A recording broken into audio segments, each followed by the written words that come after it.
Final, sur les 100 opérations que comporte l'étape de multiplication de 1 à 10, seules ces 6 opérations-là posent un problème. Maintenant que nous avons identifié les 6 opérations qui posent problème, voici les astuces pour les mémoriser facilement. Combien font 6 fois 6? Eh bien c'est facile, dans notre table de multiplication, c'est le seul chiffre qui, multiplié par lui-même, se termine par lui-même. 6 fois 6 égale 36.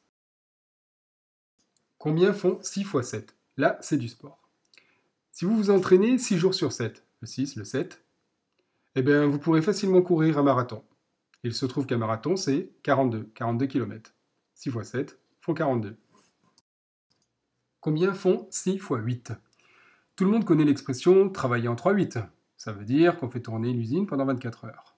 Eh bien, 6 fois 8, c'est finalement 2 journées de 3-8. Ça fait donc 48 heures. 6 fois 8 égale 48. Combien font 7 fois 7? Allez, on refait du sport. Dans une équipe de handball, il y a 7 joueurs.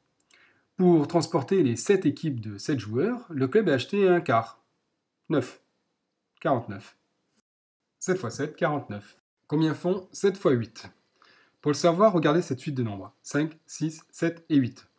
On y voit le 7, on y voit le 8. Mais on y voit également le 5 et le 6. Le 5 et le 6 sont la solution. 7 fois 8, 56. Combien font 8 fois 8? Pour le savoir, allons jouer aux échecs. Sur un jeu d'échecs, il y a 8 cases de chaque côté. Et tout le monde sait, n'est-ce pas, que sur un jeu d'échecs, il y a 64 emplacements différents. 8 fois 8 font 64. Maintenant que vous connaissez ces 6 astuces sur ces 6 multiplications qui posent difficulté, vous connaissez toutes les tables de multiplication de 1 à 10. Allez, on fait une petite révision.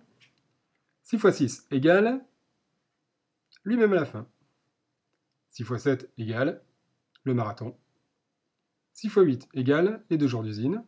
7 fois 7 égale le quart du club. 7 fois 8 égale les 4 chiffres qui se suivent.